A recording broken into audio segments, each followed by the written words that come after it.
powerful hook to open your video or story. He was the angriest billionaire in America. Men feared him, executives quit mid-sentence, and entire companies collapsed after one glare. Then two quiet Maid twins walked into his mansion, and everything changed. If you love shocking twists, secret identities, and power reversals that no one sees coming, hit subscribe right now, because stories like this don't wait, and neither should you. Now the story, told as one long narrative paragraph. No one could handle the angry billionaire until the Maid twins did the impossible. And it all began on a rain-soaked morning when Adrian Blackwood, the reclusive tech billionaire infamous across the United States for his volcanic temper and ruthless dismissals, shattered another priceless glass table in his cliffside mansion, his rage echoing through hallways lined with art he barely remembered buying. A man worth billions yet hollowed out by betrayal, grief, and a past he refused to name. So when the agency sent in 2 new maids after the previous staff quit within 3 days, no one expected anything except another disaster. Least of all the twins themselves, Mira and Elia Hale, identical in face but utterly different in presence. Mira calm, observant, eyes always calculating. Elia warm, quietly defiant, smiling when others shrank back. And the moment they stepped inside the mansion, they felt the weight of a man who had built empires by crushing resistance. But unlike everyone before them, they did not flinch. They did not whisper. They did not hurry. They simply worked, cleaning shattered glass without comment, restoring order where chaos reigned. And Adrian noticed immediately, not consciously but instinctively, like an animal sensing something unfamiliar. And it irritated him, because irritation was safer than curiosity. Yet days passed, and the twins remained, surviving his silences, his explosive commands, his deliberate cruelty. Elia answering his barked orders with respectful steadiness, Mira anticipating needs before he voiced them, placing his forgotten childhood watch beside his coffee without explanation, triggering the first crack in his armor, because that watch had been stolen years ago, or so he thought. And when he demanded to know how she found it, Mira merely said it had been misplaced, not lost, a phrase that haunted him, just as their presence began to haunt the house, softening its edges.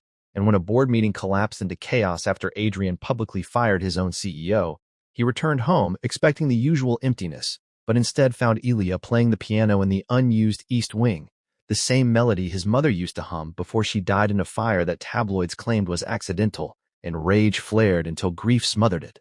And for the first time in years, he didn't shout. He listened.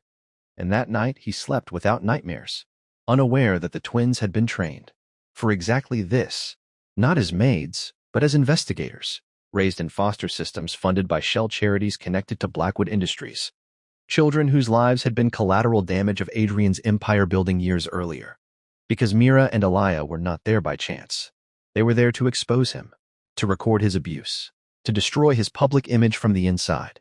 Yet the longer they stayed, the more complicated the mission became, especially when they discovered that Adrian himself had been manipulated, that the fire that killed his mother had been orchestrated by his former partner Victor Kane, the same man now circling to seize control of Blackwood Industries through hostile takeover, using Adrian's temper as proof of instability. And when Mira uncovered encrypted files hidden behind Adrian's personal servers, files that proved Victor had framed Adrian for crimes he didn't commit, the twins faced an impossible choice: finish their mission and ruin him, or save the man who, beneath the anger, had been just another pawn. And the twist came violently one night when Victor arrived unannounced, smug and dangerous, threatening to expose the twins as spies, triggering Adrian's worst breakdown yet. But instead of exploding, Adrian did the unthinkable.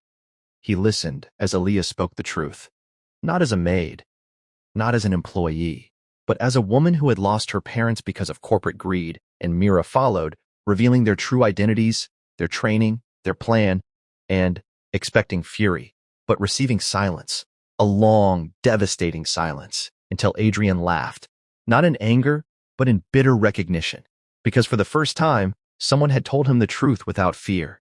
And that night, the three of them formed an alliance that would dismantle Victor's empire piece by piece, using Adrian's brilliance, Mira's strategy, Elia's emotional intelligence. Mira's strategy, Elia's emotional intelligence, leaking evidence, flipping board members, orchestrating a public reckoning that stunned Wall Street. And when Victor was arrested during a live press conference, exposed as the architect behind the fire, the fraud, and multiple corporate assassinations, the media crowned Adrian redeemed. But redemption wasn't what changed him. It was the twins leaving, quietly, without asking for reward, because their work was done, and only then did Adrian realize the impossible thing they had accomplished. They hadn't tamed his anger. They had given it purpose. And months later, when he turned his mansion into a foundation for displaced youth, funding programs run by two anonymous sisters who refused the spotlight, he finally understood power wasn't control. It was accountability. And somewhere in a modest office far from the cliffs, Mira and Aaliyah watched the news in silence, knowing they had walked into the lion's den as maids and walked out having rewritten a billionaire's destiny and their own, proving that sometimes the ones the world overlooks are the only ones strong enough to change it.